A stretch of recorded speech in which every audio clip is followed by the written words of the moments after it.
Hey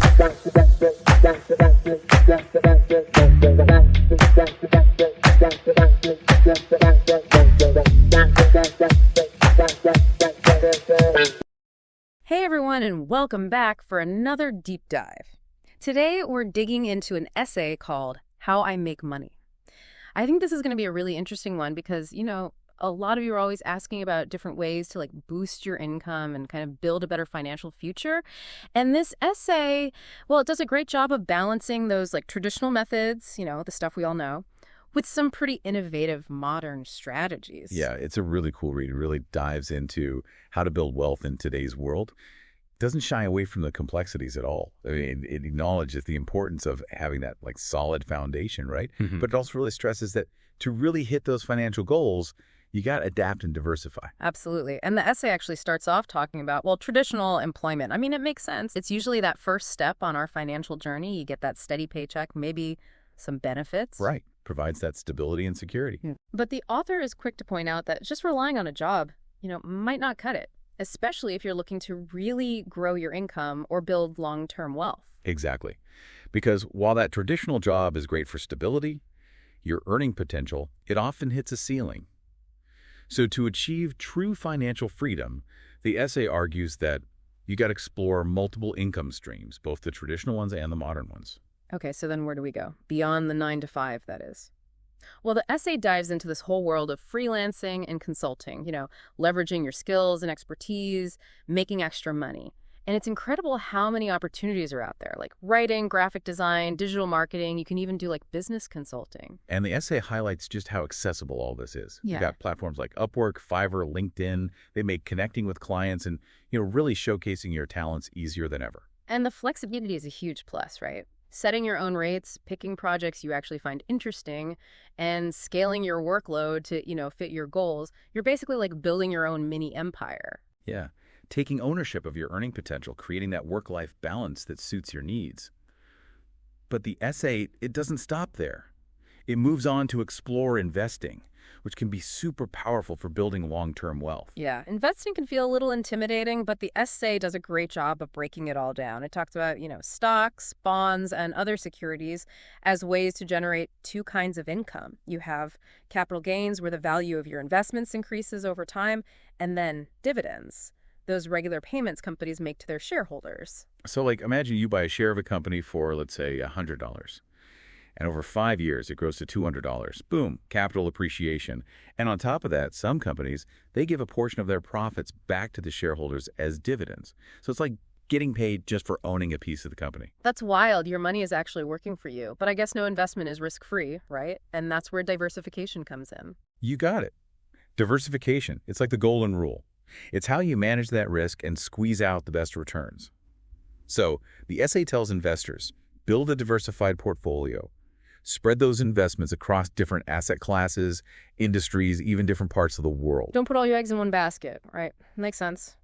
Got to spread the love a little bit, just in case one investment takes a dip. Exactly. And the essay, it also touches on mutual funds and ETFs, exchange-traded funds. These are investments where, basically a bunch of investors pool their money together to buy a mix of stocks or bonds. So you get instant diversification. So there are options out there that make investing feel less scary, especially if you're just starting out. Definitely. But one thing the essay really stresses is, investing, it's a long game. Market volatility, it's going to happen. It's inevitable. But if you focus on your long-term goals and do your research, you can ride out those ups and downs, build that solid financial foundation. It's a good reminder that building wealth takes time, patience. But the essay goes beyond freelancing and investing. It also explores another, let's call it a traditional wealth-building method, real estate. Yeah. Real estate offers this unique mix of potential benefits. Think about it. You can get steady, passive income through rentals, and then the property itself, its value can go up over time. And if you sell, boom, potential capital gains. The essay actually gives some practical tips on researching properties, like looking into how desirable the location is, any value trends, what the rental demand is like, even the local amenities. You got to understand what drives those property values and that rental income, right? So a property near a university, a major transportation hub, they might be able to charge higher rent, and they'll always have tenants. It sounds like there's a lot to think about with real estate, but those potential rewards, they could be huge. The essay even talks about different approaches to getting that rental income. You can do traditional long-term leases or even try those short-term rental platforms like Airbnb. It all comes down to what your investment goals are, how much risk you're comfortable with, and honestly, how much time and effort you're willing to put in. I mean, long-term rentals, they offer that steady income with less day-to-day management. Whereas short-term rentals, well, they could bring in more money, but you got to be more hands-on. It's cool how each real estate strategy kind of fits different lifestyles and investment preferences. So we've covered traditional employment, freelancing, investing, and real estate, ready to dive into the world of digital products. Oh, absolutely. This is where the essay gets really interesting. It starts exploring those avenues for passive income, where you put in the effort up front, and then, well, the earnings keep rolling in with minimal upkeep. Okay, I'm all ears. What kind of digital products are we talking about? Give me some examples. Think ebooks, online courses, templates, design assets, really anything you can create once and sell over and over again. No need to start from scratch each time. That's amazing. Think of the potential reach, the impact of digital products. You're sharing your knowledge, skills, creativity with the entire world. And platforms like Amazon, Udemy, Etsy, Gumroad, they make it so easy to package, market, and sell your creations. You turn your passion into a real business. Like having your own little virtual shop, open 24/7. I'd love to hear more about how those platforms work, how creators can use them to reach their audience. We'll definitely dig into that more in the next segment.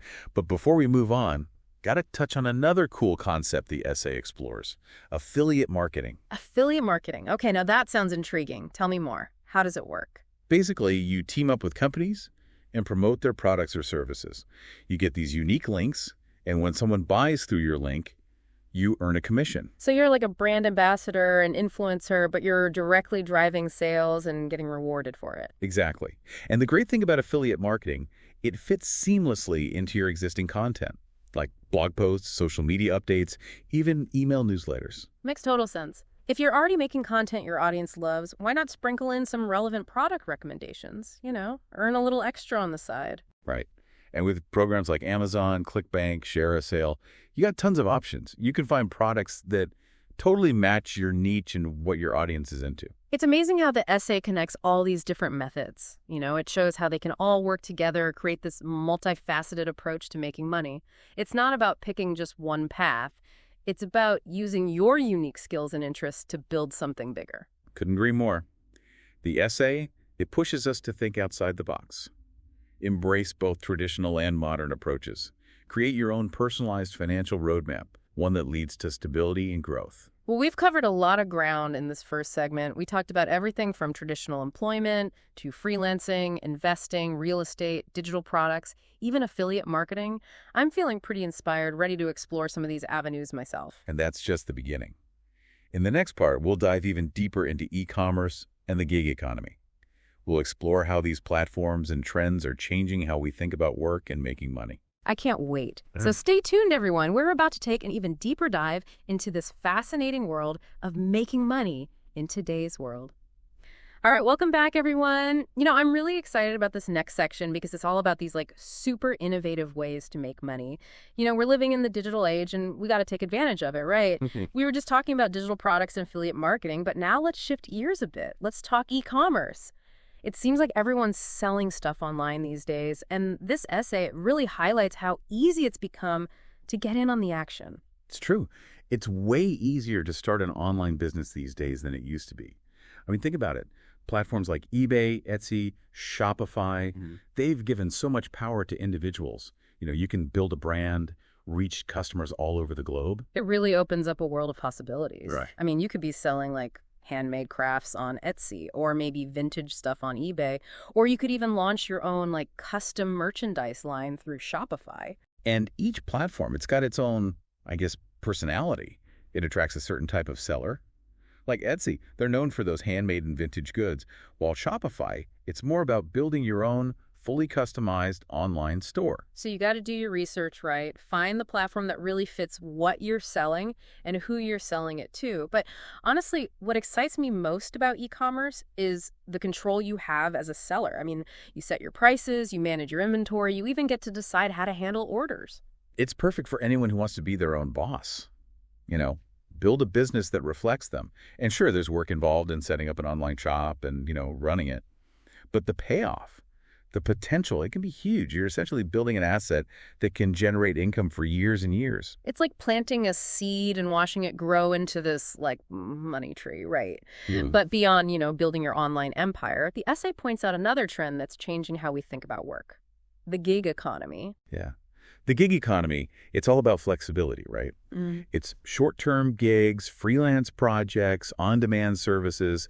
Like, think about those ride-sharing apps like Uber and Lyft, or task platforms like TaskRabbit, or even, food delivery services like DoorDash. It seems like there's a gig out there for almost anything. You could drive people around, put furniture together, you could walk dogs, or even just, like, deliver groceries. And that's the beauty of it, the flexibility. You set your own hours, you pick the gigs you want, work as much or as little as you need. It's a great way to make some extra cash, try something new, or even transition to being a full-time freelancer. I can see how it would be perfect for students, stay-at-home parents, or anyone who just needs to make some extra money on the side. It's also a good option if you're looking for better work-life balance, or if you just prefer being your own boss. But, the gig economy, it's not all sunshine and roses. There are trade-offs. That's true. What are some of the downsides we should keep in mind? Well, for one, the income can be a bit unpredictable, and you usually don't get benefits like health insurance or paid time off. So you got to weigh the pros and cons, make sure it fits your situation and your financial goals. So while the gig economy offers tons of flexibility and opportunities, it's not like a magical solution. It's about finding what works for you and being realistic about how it all works. Absolutely. And this brings us back to that core idea from the essay, diversification. It's not about finding that one perfect thing, but rather building a portfolio of income streams. Different things that work together to give you stability and room to grow. Yeah, it's like creating a safety net, right? Having multiple sources of income, it protects you from, like, economic downturns or unexpected things that life throws at you. And it lets you seize opportunities when they pop up. You could have a traditional job for steady income, a freelance side hustle for something you're passionate about, and then some investments cooking in the background for the long haul for building wealth. It's about taking control of your financial future and making it happen. And I like how the essay doesn't just give you a bunch of ideas. It actually encourages readers to think about their skills, interests, and goals to figure out which path really speaks to them. It's about realizing that, there's no one-size-fits-all answer when it comes to financial success. It's a journey, It's about self-discovery, exploring, learning new things all the time. So as we wrap up this segment, let's turn it over to you, the listener. Think about the methods we've discussed today. Which one piques your interest? What are your strengths, your passions? What are you hoping to achieve? Take some time to really ponder those questions, because in the next segment, we're going to get down to brass tacks. We'll talk about practical tips and strategies for turning these ideas into reality. We'll cover how to assess your skills, how to find those golden opportunities, and how to actually take those first steps toward building a more diverse, fulfilling financial life. Welcome back, everyone. Whew, I gotta say, after exploring all those different ways to make money, I'm feeling pretty energized. It's like this essay just threw open the doors to this whole new world of possibilities. It's pretty inspiring, right? It really struck me as we actually have a lot more control over our financial lives than we think. It's not about, just waiting for things to happen. It's about going out there and creating those opportunities ourselves. You got it. So let's talk about, putting these ideas into action, because the good thing is this essay doesn't just throw a bunch of concepts at you and then, like, leave you hanging. It actually gives some really practical advice on how to get started. Yeah. One of the first things it suggests is taking a good look at what you're already good at. Your skills, what you enjoy doing. Because often those things, the things you're passionate about, they can be the seeds for a successful side hustle or even a full-blown business. I love that, turning your passion into profit. But sometimes it's hard to see, how our hobbies or skills could actually make us money. Any tips on how to, like, bridge that gap? Well, the essay suggests thinking about it in terms of problems you can solve. Like, what challenges do people face in your area of expertise? Could you offer a service or create a product, or even just share your knowledge in a way that helps them overcome those challenges? Oh, that's a really cool way to look at it. It's not just about what you're good at. It's about how you can use those skills to really provide value to other people. It's like finding that sweet spot where your passion meets what the market actually needs. Right. And once you've got some potential ideas, then it's all about research. Dive into the market, See what's already out there, look for those gaps, the opportunities, check out your competition, figure out what they're doing well, where they might be falling short, and think about how you can stand out. Research, yeah, it's essential. It's like building the foundation for a solid business plan. You just got to understand the playing field, you know? Yeah. Who are you selling to? How much should you charge? How are you going to market it all? And don't be afraid to, try things out and make changes as you go. The beauty of the digital world is that you can test your ideas pretty quickly and adjust based on the feedback you get. That's so true. It's about having that growth mindset, being open to learning and constantly tweaking things. But beyond the practical stuff, the essay also talks about something else that's really important for success, and that's mindset. Absolutely. It talks about the power of belief, perseverance, resilience. Because let's be real, building multiple income streams, it takes work. There will be bumps in the road. Hmm. But if you stay positive, if you keep your eyes on the prize, you can overcome those obstacles and achieve financial freedom. Yeah, it's a good reminder that success isn't just about strategy. It's about what's going on in your head, believing in yourself, your abilities, the value you bring to the table. And it's about, embracing the entire journey, the ups and the downs, because building wealth is not a sprint. It's more like a marathon. There will be setbacks, moments where you doubt yourself. But if you stay focused, committed, you can absolutely reach those financial goals. Well, we've covered a lot of ground today. We explored traditional and modern ways to make money, practical strategies, even the importance of mindset. So as we wrap up, what are some key takeaways you hope our listeners will, walk away with? I hope they leave feeling empowered, Sure. inspired to take charge of their financial lives. And I hope they realize that there are so many opportunities out there, some traditional, some totally out of the box, to make money and build wealth. I agree. And I hope they really grasp that idea of diversification, not just with investments, but with all their income streams. Yeah, because remember, financial success, it's not a finish line you cross. It's an ongoing journey. You got to keep learning, adapt to the changes, find what works for you. That's the truth. And with that, well, we've reached the end of our deep dive. We hope you found it insightful, motivating, and, maybe even a little bit life-changing. Go out there, explore those opportunities, and start building the financial future you deserve.